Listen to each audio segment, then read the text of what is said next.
Deadpool's writers are gone because of diversity. Ryan Reynolds has sold out, according to Cosmic Book News, taking the writers of Deadpool out of the game and putting in cool SJW diverse writers. Could this possibly be true? Yeah, it's true. Let me tell you what's going on. Let's get into it. This is coming from Cosmic Book News, a damn good website. Make sure you check it out. As I suspected, the writers of the first Deadpool movies have been thrown to the curb by Kevin Feige due to diversity, as Ryan Reynolds sells out as well. Ryan Reynolds has a say in this. Ryan Reynolds is, an executive involved with the project. He's been waiting years to do this movie. Disney has it now. It kind of makes you wonder, wait a minute, don't you care who actually writes it? It will have an effect on the results.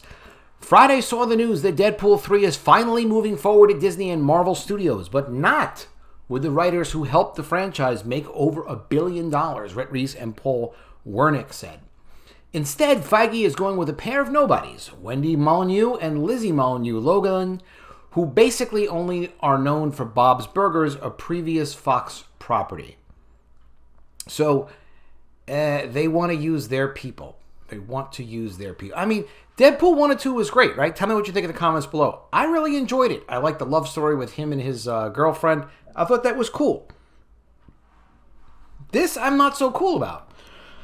Merit does matter, right? Don't you think? You got people who know what they're doing and they pulled off a success before, so you let them stay with the project and keep doing it. But Hollywood is all about diversity and political correctness now. Today's Hollywood is all about diversity and political correctness, which unfortunately is infecting the Marvel movies, and just like all the other properties it infects, it will destroy the MCU and Deadpool. Do I think it will destroy the MCU? Yes, I do. I think they did a lot of damage to the MCU, bringing in Captain Marvel.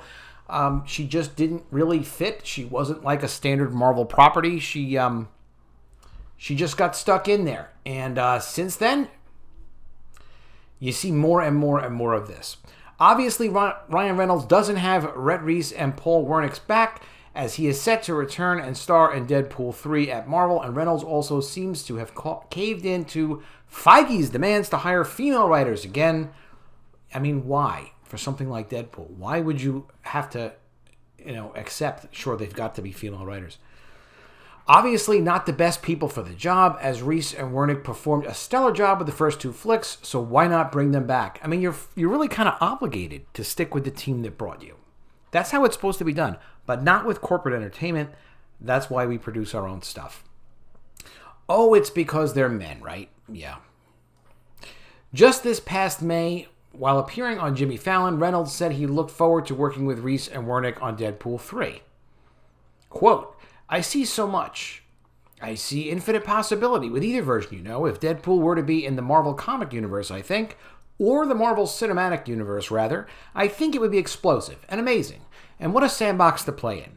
If Deadpool continued to just do his own thing, then it'd be his own thing. Also, just like infinite possibility. And we have so much.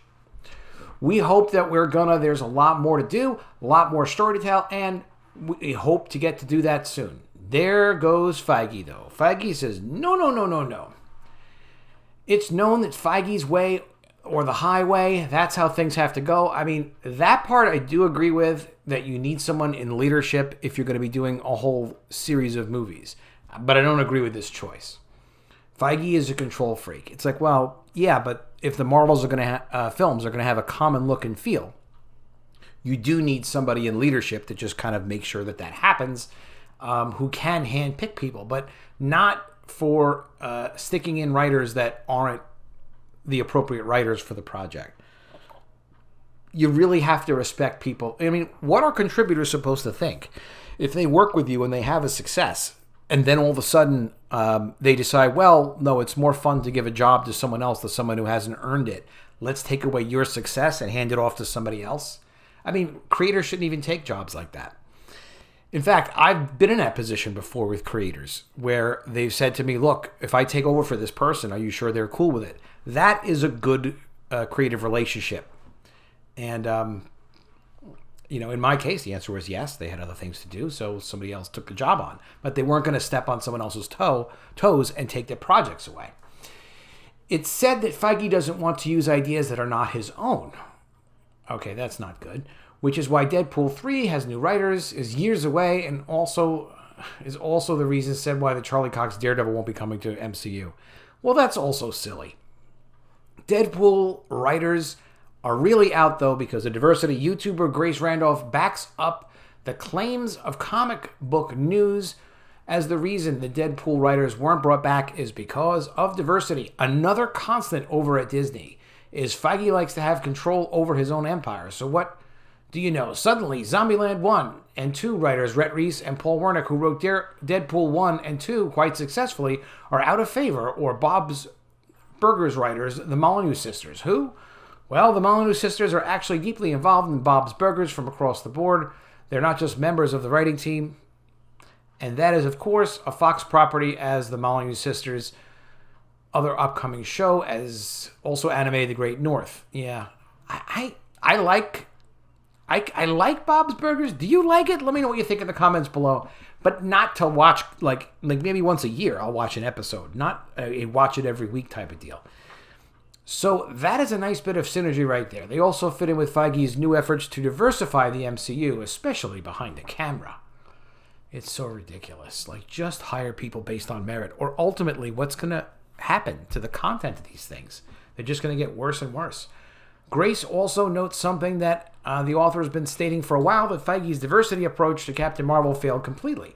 The Captain Marvel directors didn't deliver, so that was unfortunate, but the movie still made $1 billion. No, it didn't. But they're also not coming back either because Feige realized Captain Marvel was weak. Grace also questions if Wendy Molyneux and Lizzie Molyneux, Logelin, will be able to do as good a job as Rhett Reese and Paul Wernick on Deadpool 3. Again, the best person for the job doesn't matter. It's all about promoting an agenda which sees the story get sacrificed, something Hollywood has been doing for the past few years quite unsuccessfully. Are they funny? So we don't know, in reference to the writers. I think Bob's Burgers is pretty good. Do I think it's Deadpool movie funny? No, it's not. Deadpool was really, really well done. Deadpool was a lot of fun, and it was very close to the comic. Who knows what they're going to do now?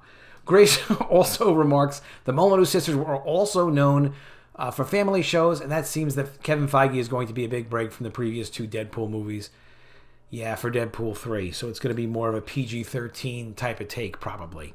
This is unfortunate, because you would have known if you had the guys who made Deadpool, literally the guys who made the Deadpool movie happen, and they were all like getting back together and picking up on ideas that they had in the past, they would do a great job on it.